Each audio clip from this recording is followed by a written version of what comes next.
Ce journal vous est offert par le FPI, Fonds des promotions de l'industrie, votre partenaire privilégié pour la réussite de vos projets.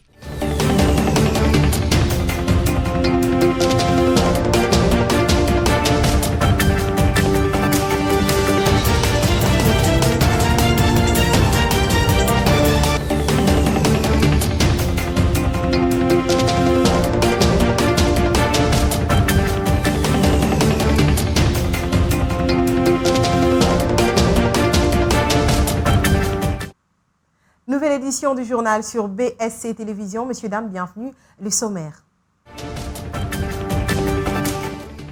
Comme prévu, le chef de l'État, Félix-Antoine Tshisekedi Tshilombo, s'est rendu à Kisangani, chef-lieu de la province de la Chopo. L'ancienne ministre de la formation professionnelle est bloquée par l'IGF et interdite d'équiper les pays. La cause, vous l'aurez dans ce journal. Au cours d'une visite de travail dans la province du Haut-Katanga, la directrice générale adjointe du FPI a échangé avec quelques promoteurs afin d'évaluer les niveaux d'exécution de leurs projets respectifs. Le président de la République, Félix-Antoine Tshisekedi Tshilombo, s'est rendu bel et bien dans la ville de Kisangani, dans la Chopo, comme annoncé hier, en présence de plusieurs membres du gouvernement souminois, à savoir le vice-premier ministre, ministre de l'Intérieur, Jacques Machabani, le ministre de Finances, Doudou Fouamba, celui de la Justice, Constant Moutamba, de la Santé, Samuel Roger Kamba et tant d'autres grandes personnalités nationales ainsi que locales. Sur place, on pourrait lire la joie des habitants de ce coin en voyant le chef de l'État, Félix-Antoine Tshisekedi Tshilombo, devant eux. Banguna na biso ba Rwandais ezali régime oyo ezali pe konyoko la peuple rwandais ndenge ezali konyoko la peuple congolais. Régime ya moto wana o boyebi. Nalingi kotanga kombo na ete pona pese valeur. Nde moto nazali koloba ezali ba Rwandais nyonso te. Biso peuple congolais na peuple rwandais tozali na obligation tolingana. Po ba problème toza nango na Congo, yango ezali na Rwanda, yango ezali bisika nyonso na bamboka nyonso ezingi biso, yango ezali na continent na biso Afrique. Esengeli ba africain batia likambo ya bitumba pembeni, batia likambo ya bokabwani pembeni, bazala pe na bomoko ndenge na teibino awa, bamona ndenge bakoki kotombo la continent na biso o Afrique. Boyeba ke continent na biso ya Afrique ezali continent oyo bato nyonso lelo bazali koloba ezali na avenir. Avenir wana boyebi pona nini? Ezali pona population na biso. Population africaine ezali population jeune. Ezali population ezali na avenir.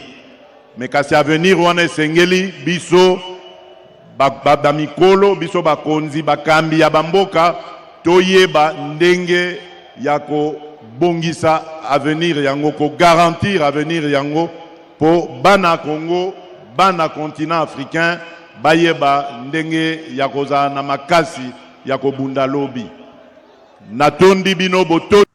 Le mardi, à la Cité de l'Union africaine, le chef de l'État, Félix-Antoine Tshisekedi Tshilombo, a reçu le Premier ministre, ministre de la fonction publique, Jean-Pierre Liaou, venu lui présenter les annuaires alphabétiques et numériques de tous les fonctionnaires de l'État. La presse présidentielle nous en dit plus. Alors, Excellence, ça va? Excellence. Transmettre au premier fonctionnaire du pays, Félix-Antoine Tshisekedi Tshilombo, chef de l'État, les annuaires alphabétiques et numériques de tous les agents et fonctionnaires de l'État certifiés et réguliers dans le fichier des références de l'administration publique, FRAP, après les opérations de l'identification biométrique, tel a été l'objectif de la rencontre ce mardi soir du vice-premier ministre, ministre de la fonction publique, Jean-Pierre Liaou, à la Cité de l'Union africaine. J'attendais avoir donc son quitus pour que nous allions, au nom de son Excellence Madame la Première ministre, procéder à la publication donc, des annuaires concernant les agents et fonctionnaires de l'État. Tout ceci va dans le sens de la concrétisation, la matérialisation de la vision de son Excellence Monsieur le Président de la République, de mettre à la disposition de notre pays une administration publique forte qui soit au rendez-vous du rendement, de l'efficacité et des résultats. À en croire Jean-Pierre Liaou, cette action entre dans le cadre de la maîtrise des effectifs et de la masse salariale qui comporte un triple enjeu, à savoir stratégique, économique et social. Un jeu stratégique parce qu'il nous permet de pouvoir planifier l'avenir, de pouvoir gérer de manière prévisionnelle et programmatique les effectifs des agents et fonctionnaires de l'État. Dans un futur proche, les résultats de ces opérations seront dévoilés. Et puisqu'on parle des fonctionnaires, le comité de suivi de la paye des agents de l'État de la République démocratique du Congo s'est réuni le mardi 22 octobre 2024 afin d'évaluer les processus de paye du dernier trimestre de l'année en cours. Particulièrement pour ces mois d'octobre, le processus de traitement a pris du temps à cause du volume important de nouvelles actions autorisées et multiples mises à jour à intégrer dans les systèmes. Sylvie Dia nous en dit plus. Au cours de cette réunion restreinte, il a été question pour les gestionnaires du personnel de l'État d'évaluer les progrès et enregistrer dans le traitement de cette paye, mais aussi de prendre les dispositions pratiques afin de résorber les retards déjà enregistrés, afin de rassurer le lancement des opérations de paye pour les trois secteurs à mise à jour, à savoir DINACOP, PNC et FARDC avant la fin de cette semaine. Par ailleurs, il est assuré que tout est mis en œuvre pour que le délai soit tenu pour les prochains mois et que la paie retrouve son cours normal et à l'échéance prévue le mois de novembre prochain. Tout à fait autre chose à présent. À l'Assemblée nationale, le président Vital Kamerhe a eu un tête-à-tête avec l'ambassadeur du Royaume de Belgique en République démocratique du Congo, Rosanne de Bilderling. Leurs échanges ont tourné autour du raffermissement de la diplomatie parlementaire entre les deux parlements pour les deux pays qui ont une grande histoire. Regardez. L'ambassadrice du Royaume de Belgique en République démocratique du Congo, Rosanne de Bilderling, a rencontré le président de l'Assemblée nationale Vital Kamerhe. Leurs échanges ont tourné essentiellement autour du raffermissement de la diplomatie parlementaire entre les deux pays. La Belgique souhaite consolider la diplomatie parlementaire avec la République démocratique du Congo. Le président de l'Assemblée nationale a salué l'engagement de la Belgique dans la coopération bilatérale avec son pays, l'RDC. Cependant, il a adhéré au souhait de renforcer la diplomatie parlementaire entre le Royaume de Belgique et l'RDC, afin de permettre que le parlementaire congolais puisse tirer profit de l'expérience parlementaire belge et vice-versa. Au ministère des Affaires étrangères, le développement, la digitalisation du processus de travail, l'intégration et la promotion des Congolais dans les organismes internationaux et bien plus de sujets étaient au menu des échanges que la chef de la diplomatie congolaise, Thérèse Kayikwamba, a eu le mardi 22 octobre 2024 avec Damien Mama, le représentant plutôt du pays du programme des Nations Unies de développement NID dans le cabinet de travail. Thérèse Kayikwamba Wagner fait du développement de la République démocratique du Congo son cheval de bataille, raison pour laquelle elle se sert activement de la diplomatie pour arriver à ses fins. Cette rencontre avec Damien Mama était une occasion pour les deux personnalités de toucher un mot sur les moyens possibles de mettre la RDC au niveau mondial pour ce qui concerne le développement. Et pour Damien Mama, c'était aussi une occasion pour lui de découvrir la vision de Thérèse Kayikwamba à la tête de son ministère. Ce sont des discussions qu'on a commencées avec l'administration précédente, mais qu'on a continué avec son Excellence aujourd'hui. Et nous avons aussi évoqué toute la question de comment utiliser le PNUD et les autres entités avec lesquelles nous travaillons pour accompagner la RDC, le gouvernement de la RDC, dans sa redéfinition de ses ambitions, dans son agenda d'influence au niveau régional et international, Et ça a été une séance extrêmement utile et fructueuse.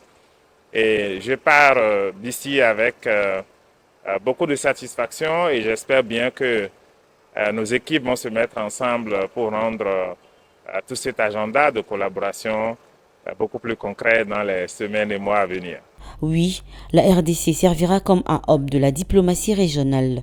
Sachez que la ministre des Affaires étrangères et son hôte ont réfléchi profondément sur comment le PNUD et ses partenaires pourront accompagner la République démocratique du Congo dans ce processus de redéfinition de son influence au niveau régional, mais surtout international.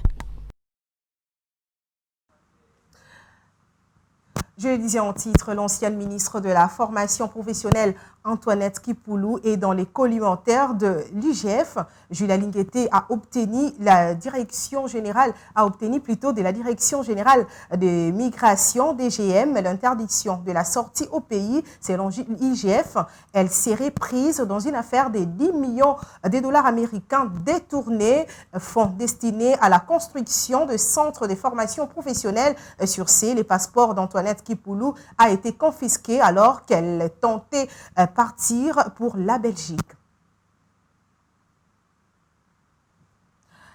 Je l'ai également annoncé au sommaire, la directrice générale adjointe du FPI, Jenna Bassiala Landou, revient dans ses jours de travail de la province du Haut-Katanga. Au cours de cette visite de travail, la DGA du FPI a échangé avec quelques promoteurs afin d'évaluer les niveaux d'exécution de leurs projets respectifs et relever également les difficultés rencontrées par ces derniers. Images et commentaires. Première étape du périple, ville de Lubumbashi, où la DGA a passé en revue 9 projets au total.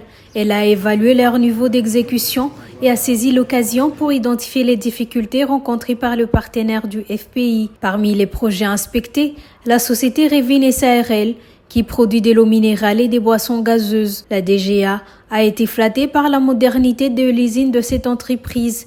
Elle s'est également rendue tour à tour à Anados, une unité spécialisée dans la fabrication des anneaux d'un alliage de plomb, à Congo Piping, qui fabrique des tuyaux, à Congo Cables, qui fabrique des barres de suspension à cuivre et des câbles électriques en aluminium et en cuivre.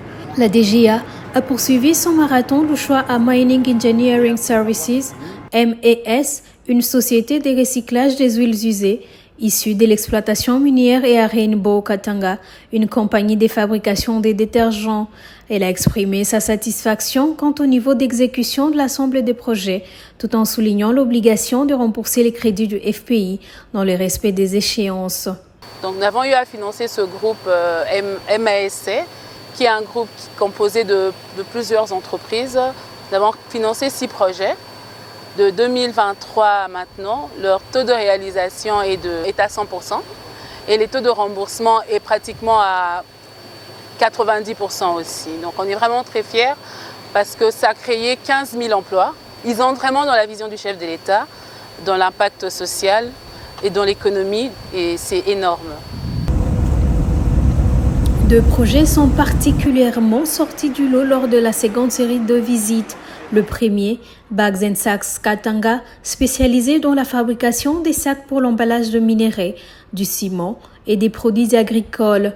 Le second projet est celui de fabrication des structures métalliques. Impressionnée par leur ingéniosité, la DGA Bassiala a salué l'impact positif de ces entreprises. Iniraki Popo est un autre projet qui suscite l'espoir. Il a bénéficié du soutien du FPI pour relancer ses activités de recherche et développement de la production piscicole. Au cours d'une rencontre entre la délégation du FPI et les représentants de l'Iniraki Popo, les discussions ont porté sur l'utilisation des fonds. La DGA a été informée des avancées du projet. C'est ainsi qu'elle s'est rendue sur les étangs pour observer les activités en cours. Bassiala Landou Jenna, il a été également question d'une immersion sur le terrain afin d'identifier les défis auxquels font face les entités provinciales du FPI. Sa première escale a été ainsi la ville de Lubumbashi, où elle a visité la direction provinciale du FPI. Lors d'une séance d'échange avec les agents et cadres de la direction provinciale, elle a pu recueillir les préoccupations de ses collaborateurs portant sur les diverses difficultés entravant l'exercice de leurs fonctions.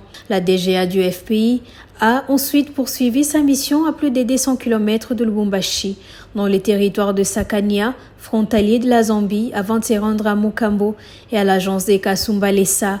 Dans chacune de ces entités, Basia Lalandu a rencontré les agents et a recueilli toutes les doléances quant à leurs conditions de travail. Au terme des échanges avec eux, elle a promis de transmettre leurs préoccupations à la hiérarchie à Kinshasa. Basia Lalandu Djena a aussi fait un état des lieux du patrimoine du FPI dans cette province. Accompagnée du directeur provincial Jean-Marie Koulou, elle a visité certains biens dont les bâtiments appartenant à l'établissement public en vue de les viabiliser et les rendre rentables. Et en dehors de nos frontières, à l'occasion du sommet BRICS, Vladimir Poutine a affiché son attente avec les pays membres et attend faire des démonstrations de l'échec de la politique occidentale, des sanctions économiques et d'isolement diplomatique visant son pays depuis l'assaut des troupes russes en Ukraine en février 2022. France 24 pour plus de détails. Réunis en marge du sommet des BRICS, Vladimir Poutine et Cyril Ramaphosa échangent une poignée de main et un sourire complice. Des retrouvailles symboliques entre deux chefs d'État bien décidés à mettre en valeur l'amitié historique qui lie leurs deux pays. Nous continuons à considérer la Russie comme un allié précieux, comme un ami précieux, qui nous a soutenus depuis le début, depuis l'époque de notre lutte contre l'apartheid jusqu'à aujourd'hui. Nous sommes vraiment ravis d'être ici et de savoir que nous allons avoir des discussions importantes ici à Kazan, au sein de la famille des BRICS. Lors d'une réunion bilatérale de plusieurs heures, les deux présidents ont échangé sur des questions géopolitiques, économiques et sécuritaires. Mais cette rencontre visait surtout à mettre en scène l'importance des relations russo-sud-africaines. Car Moscou, bête noire de l'Occident depuis son invasion de l'Ukraine, peut encore compter sur le soutien de Pretoria, qui refuse de choisir un camp. Une neutralité maintes fois saluée par Vladimir Poutine, qui a réitéré mardi son ambition de former un nouveau système géopolitique mondial, loin des influences européennes et américaines. La Russie et l'Afrique du Sud coordonnent leurs efforts afin de créer un ordre mondial multipolaire juste. L'année dernière, l'Afrique du Sud avait organisé des exercices militaires conjoints avec la Russie et la Chine, provoquant inquiétude et irritation en Occident.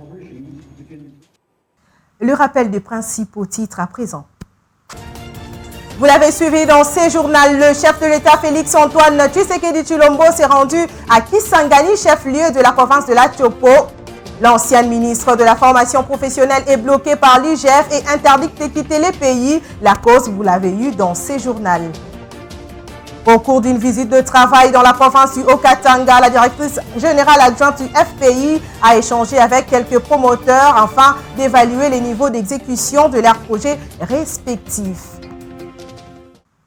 C'était l'essentiel de l'actualité de ce mercredi. Messieurs, dames, merci de l'avoir suivi. Portez-vous bien et à très bientôt.